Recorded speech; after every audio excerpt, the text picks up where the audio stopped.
Dr. Kenneth Kaunda tied a knot. Have you ever heard of a Schleswig-Holstein question?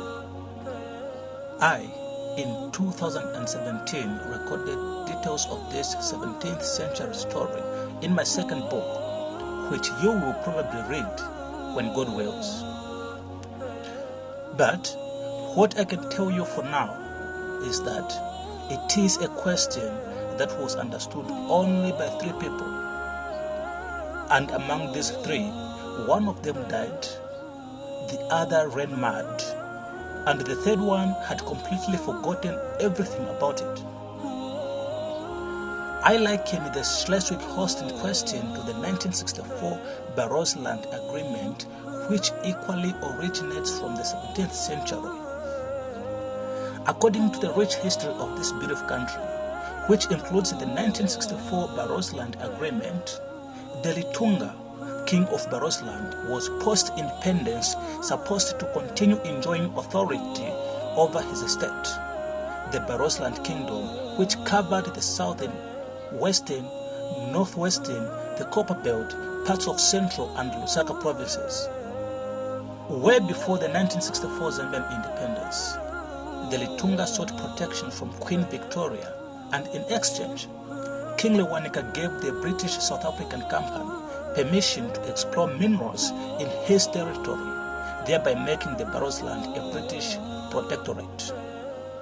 Fast forward, when Zambia was about to gain its independence, Kaunda, then a prime minister, and King Lewanika signed an agreement on the 18th of May 1964. Since the Barosland and its kingdom had been in power for centuries, the agreement highly favored King Lewanika with so many amenities that ranged from self-governance to social, economic, and political interactions. However, when Kaunda came into power, he started changing a lot of things that slowly abrogated the 1964 Barosland Agreement. Eventually, the parliament had in 1969 passed an act that completely annulled the 1964 Barosland Agreement. This is exactly the question I would have asked the Zambia's first Republican president, Dr. Kenneth Kaunda. Unfortunately, even if I was privileged to meet the man on several occasions, I was far from conducting a conversation with him apart from just shaking his hand, bowing my head to receive his hearty blessings and say Amen.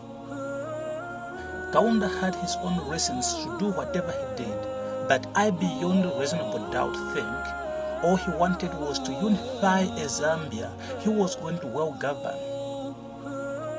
Of course, to me, he must have handsomely awarded the Barosland by developing it, even if suppose the king had too much power to ask for, especially over the land, local governance, and the natural resources. Nevertheless, instead of me asking the Schleswig-Holstein question, I chose to focus on the unit of purpose that drove Kaunda to rule the nation for a period of 27 years without experiencing war or some other sort of serious unrest.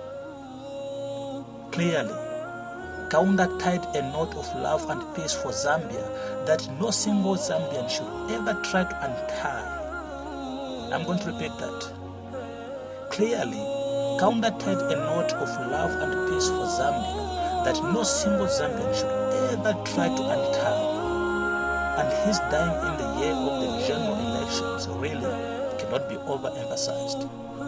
Rest in peace, dear KK, from KK.